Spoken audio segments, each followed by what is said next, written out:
Movements of the hip joint. The hip movements are flexion, extension, abduction, medial lateral rotation, and circumduction.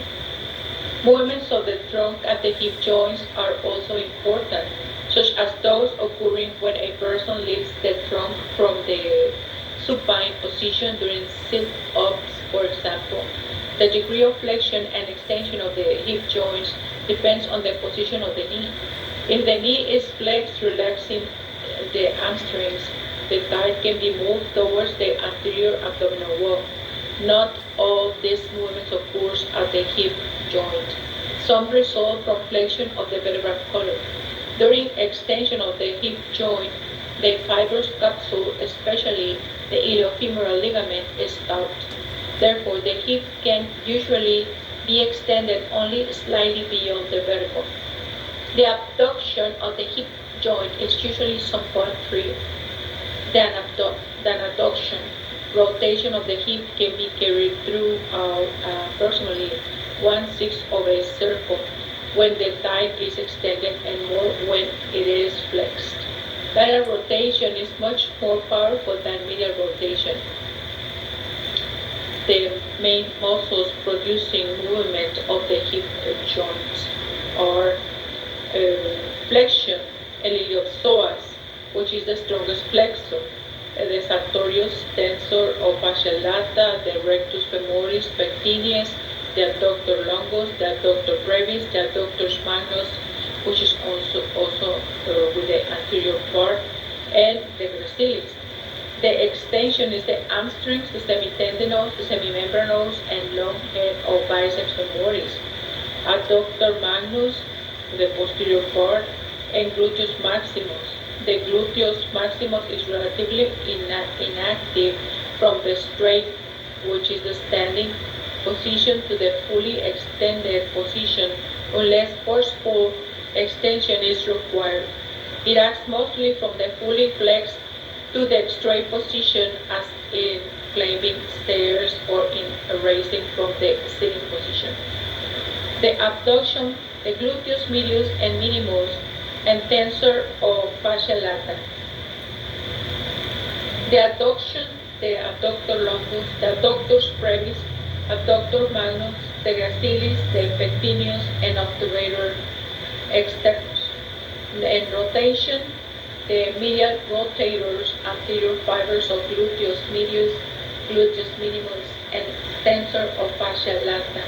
Lateral rotators are obturators externus, obturator internus, the gemelli, the piriformis, the quadratus femoris, and gluteus maximus.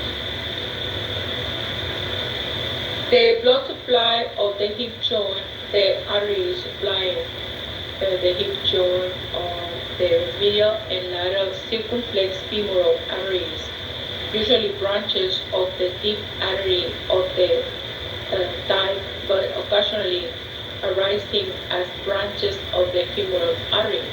The artery to the head of femur, a branch of the obturator artery, enters throughout the ligament of the head. The main blood supply of the hip joint is from branches of the circumflex femoral arteries, especially the medial circumflex femoral artery, that travels in the retinacular reflections of the capsule along the neck of the femur towards the head. These retinacular vessels might be damaged in femoral neck fractures and result in a vascular necrosis of the femoral head. The nerve supply of the hip joint. The nerve supply of the hip joint is from the femoral nerve or its muscular branches anteriorly. The accessory obturator nerve is present anteriorly. The obturator nerve anterior division inferiorly. The superior gluteal nerve superiorly and posteriorly. And the nerve to quadratus femoris posteriorly. Pain in the hip might be misleading because pain can be referred from the vertebral column. The relations of the hip joint. The other structures that might be related to the hip joint are Anteriorly, the pectineus, iliopsoas, subtendinous, the iliac bursa, and femoral artery and nerve. Laterally, the rectus femoris anterior to the iliofemoral ligament, the iliotibial tract, and gluteus minimus. Inferiorly, the obturator externus crosses inferior to the femoral head and runs posterior to the femoral neck. Superiorly, gluteus minimus, gluteus medius, and overlying gluteus maximus. Posteriorly, the piriformis, the obturator externus, the obturator internus, and gemelli. The superior border of quadratus femoris and sciatic nerve. The large subtendinous iliac bursa, which might communicate with the cavity of the hip joint, separates the iliopsoas tendon from the articular capsule of this joint. Right. Take a look in your atlas, the blood supply of the head, of the neck, of the feet. Right. With all these bars. Right. The posterior dislocations of the right hip joints. Take a look at how they look, right? The angles that it forms. The knee joint. The knee is primarily a hinge type of synovial joint, allowing flexion and extension. However, the hinge movement are combined with gliding and rolling and with rotation about a vertical axis.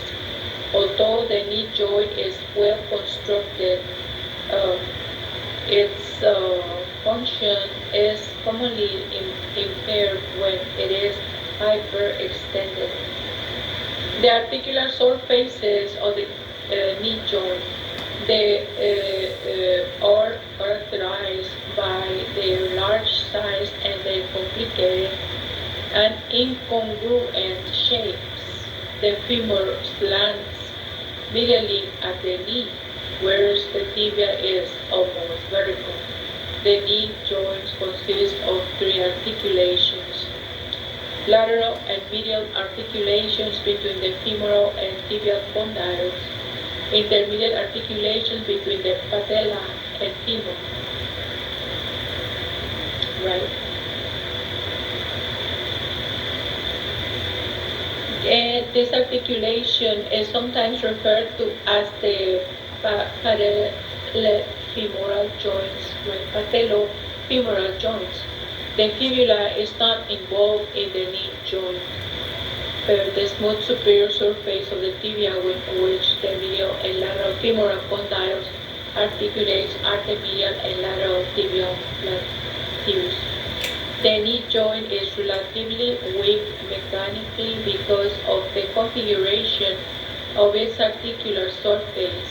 The stability of the knee joint depends on the strength and action of the surrounding muscles and their tendons, and the ligaments that connects the femur and tibia. Of these supports, the muscles are most important. Therefore, many sport injuries are preventable through appropriate conditions and training. The most important muscles in stabilizing the knee joint is the large quadriceps femoris, particularly inferior fibers of the vastus medialis and lateralis. The knee joint will function surprisingly well following a ligament strain if the quadriceps is well conditioned. The articular capsule of the knee joint is thin and is deficient in some areas. The strong fibrous capsule attaches to the femur superiorly, just proximal to the articular margins of the condyles and also to the intercondylar fossa posteriorly. The fibrous capsule is deficient on the lateral condyle to allow the tendon of the popliteus to pass out of the joint to attach to the tibia inferiorly, the fibrous capsule attaches to the articular margin of the tibia except when the tendon of the popliteus crosses the bone. The patella and patellar ligament serves as a capsule anteriorly. The extensive synovial membrane lines the internal aspect of the fibrous capsule and attaches to the periphery of the patella and the edges of the meniscus. The fibrocartilaginous disc between the tibial and femoral articular surfaces. The synovial membrane reflects from the posterior aspect of the joint onto the cruciate ligament. The reflection of the membrane between the tibia and patella covers the infrapatellar fat pad, the synovial membrane covering the fat pad and cruciate ligament separates them from the joint cavity. The medial infrapatellar synovial fold extends posteriorly from the fat pad to the intercondylar fossa of the femur. A large folds project from the synovial fold to the lateral edges of the patella. The infrapatellar synovial fold is a fold of synovial membrane extending from the below the level of the articular surface of the patella to the anterior part of the intercondyle fossa. The knee joint cavity extends superior to the patella at the suprapatellar borsum, which lies deep to the articular muscle of the knee and vastus intermedius. The synovial membrane of the articular capsule is continuous with the synovial lining of this bursa. This large bursa usually extends approximately 5 cm superior to the patella. However, it might extend halfway of the anterior aspect of the femur. Extracapsular ligament of the knee joint. The fibrous capsule is strengthened by 5 extracapsular ligaments: the patellar ligament, the fibular collateral ligament, the tibial collateral ligament, the oblique popliteal ligament, the arcuate popliteal ligament. They are also called external ligaments to differentiate them from internal ligaments, such as the cruciate ligaments. The patellar ligaments, the distal part of the quadriceps tendon, is a strong, thick, fibrous band passing from the apex and adjoining margins of the patella to the tibial tuberosity. The patellar ligament is the anterior ligament of the knee joint. It blends with the medial and lateral patellar retinacula, which are aponeurotic expansions of the vastus medialis and lateralis and the overlying deep fascia. The retinacula support the articular capsule of the knee laterally. The fibular collateral ligament, round and cord-like, is strong. Extends inferiorly from the lateral epicondyle of the femur to the lateral surface of the head of the fibula. The tendon of the popliteus passes to the fibular collateral ligament, separating it from the lateral meniscus. The tendon of the biceps femoris is also split into parts by this ligament. The tibial collateral ligament, or medial collateral ligament, is a strong flat band that extends from the medial epicondyle of the femur to the medial condyle and the superior part of the medial surface of the tibia. And its midpoint, the deep fiber of the tibia collateral ligament are firmly attached to the medial meniscus. The tibial collateral ligament, weaker than the fibular lateral ligament, is more often damaged. As a result, the tibial collateral ligament and medial meniscus are commonly torn during contact sports such as football. The oblique popliteal ligament is an extension of the tendon of the semimembranous that strengthens the fibrous capsule posteriorly. It arises posterior to the medial tibial condyle and passes superolaterally to attach to the central part of the posterior aspect of the fibrous capsule. The arcuate popliteal ligament also strengthens the fibrous capsule posteriorly. It arises from the posterior aspect of the fibular head, passes superomedially over the tendon of the popliteus, and spreads over the posterior surface of the knee joint. Take a look in your atlas, the dissection of the right knee joint, and also the medial view of the bones of the knee showing the muscles and ligaments attached.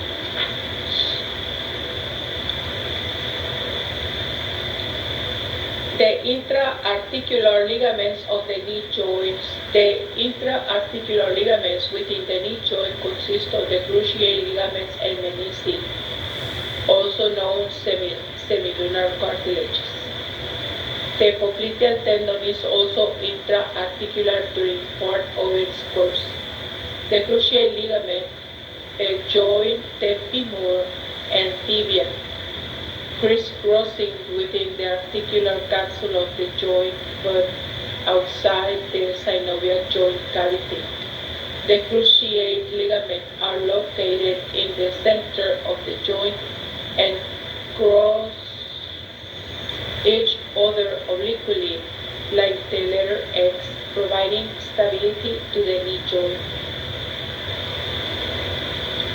The anterior cruciate ligament, the weaker of the two cruciate ligaments, arises from the anterior intercondylar area of the tibia, just posterior to the attachments of the medial meniscus.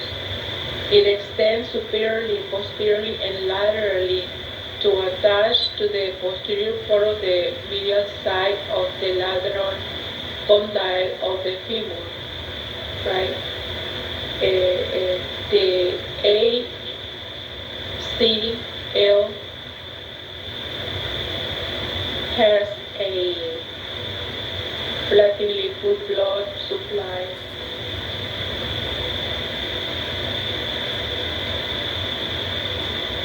It is slack when the knee is flexed and taut when it is fully extended, preventing posterior displacement of the femur on the tibia and hyperextension of the knee joint. When the joint is flexed as a right angle, the tibia cannot be pulled anteriorly because it is held by the ACL, right, which is the name of the anterior cruciate ligament, right?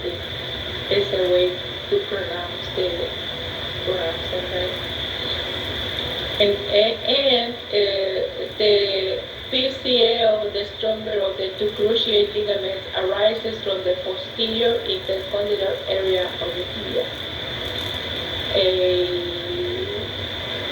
The PCL passes superiorly and anteriorly on the medial side of the ACL to attach to the anterior part of the lateral surface of the medial condyle of the femur.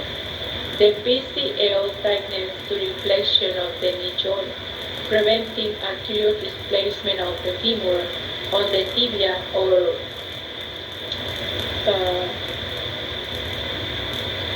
posterior displacement of the tibial on the femur. It also helps prevent hyperflexion of the knee joint.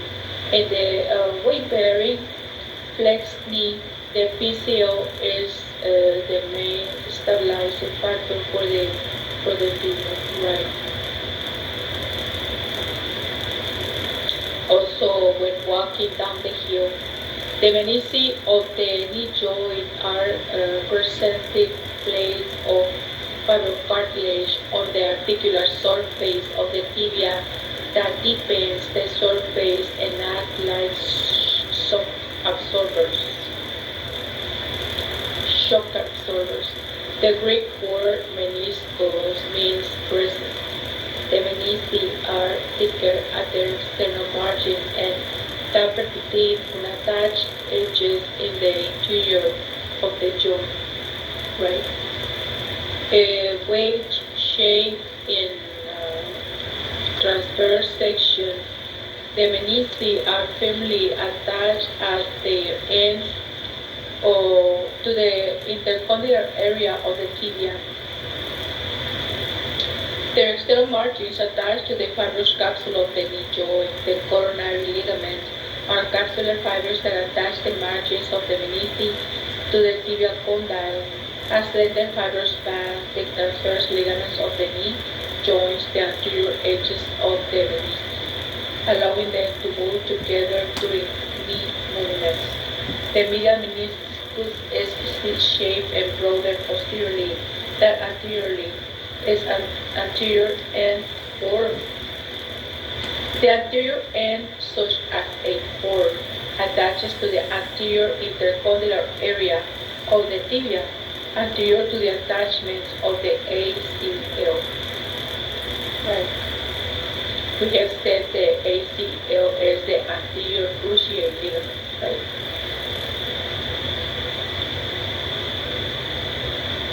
Its posterior, well, like you were saying, and its posterior end, the form, attaches to the posterior intercondylar area, anterior to the attachment of the PCL, right? The medial meniscus firmly adheres to the deep surface of the tibial collateral ligament. The lateral meniscus is nearly circular and is smaller and more freely movable than the medial meniscus.